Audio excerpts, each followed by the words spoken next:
Ready to move in premium triplex villas at Bachapalli APR Projects. కవిత చుట్టూ ఉచ్చు బిగిస్తుందా? ఆమెకు bail వస్తుందా? బెయిల్ వచ్చినా సిబిఐ అరెస్టు తప్పదా? ఢిల్లీ లిక్కర్ స్కామ్ లో జైలు శిక్ష అనుభవిస్తున్న కవిత విషయంలో ఏం జరగనుంది? ఢిల్లీ లిక్కర్ స్కామ్ లో తెలంగాణ ఎమ్మెల్సీ కవిత తిహార్ జైల్లో శిక్ష అనుభవిస్తున్నారు. మరోవైపు ఆమె బెయిల్ కోసం విస్తృతంగా ప్రయత్నిస్తున్నారు. ఇప్పటికీ బెయిల్ ఇచ్చేందుకు పలుమార్లు నిరాకరించిన న్యాయస్థానం సోమవారం మరోసారి పిటిషన్ విచారించనుంది. ఇటీవల జరిగిన విచారణలో కొడుకు పరీక్షలు ఉన్నందుకు బెయిల్ ఇవ్వాలని కవిత తరపు లాయర్ కోర్టును కోరారు. ఏప్రిల్ 16వ వరకు కవితకు మధ్యంతర బెయిల్ ఇవ్వాలని కోర్టుకు విజ్ఞప్తి చేశారు. అయితే కవితకు బెయిల్ ఇవ్వొద్దని, ఆమెకు వ్యతిరేకంగా ఆధారాలు ఉన్నాయని ఈడీ కోర్టుకు తెలిపింది. ఇరు వర్గాల వాదనలు విన్న Rouse Avenue court bail petition పై తీర్పు వాయిదా వేసింది.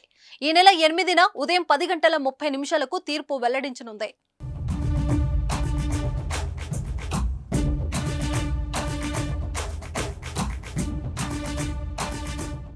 అయితే సోమవారం కవితకు బెయిల్ వచ్చినా వెంటనే సిబిఐ అరెస్టు చేస్తుందనే ప్రచారం జరగడం గులాబీ శ్రేణులో గుబులు రేపుతుంది. ఈ కేసులో ఎమ్మెల్సీ కవితను ప్రశ్నించేందుకు సిబిఐకి ప్రత్యేక కోర్టు అనుమతి ఇవ్వగా దానిని కవిత సవాల్ చేస్తూ రౌస్ ఎవెన్యూ కోర్టులో పిటిషన్ దాఖలు చేశారు.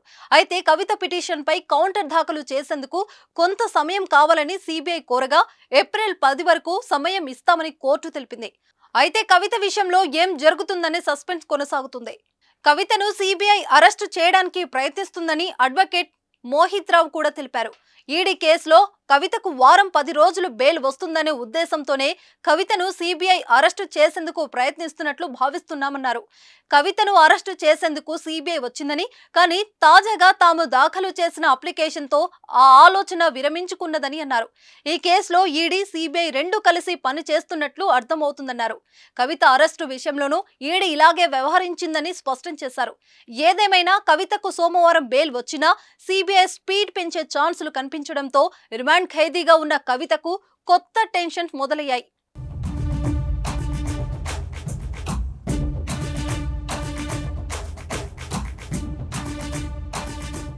సుమన్ టీవీలో మీ పర్సనల్ అండ్ బిజినెస్ ప్రమోషన్స్ కోసం కింది నెంబర్కి కాంటాక్ట్ చేయండి.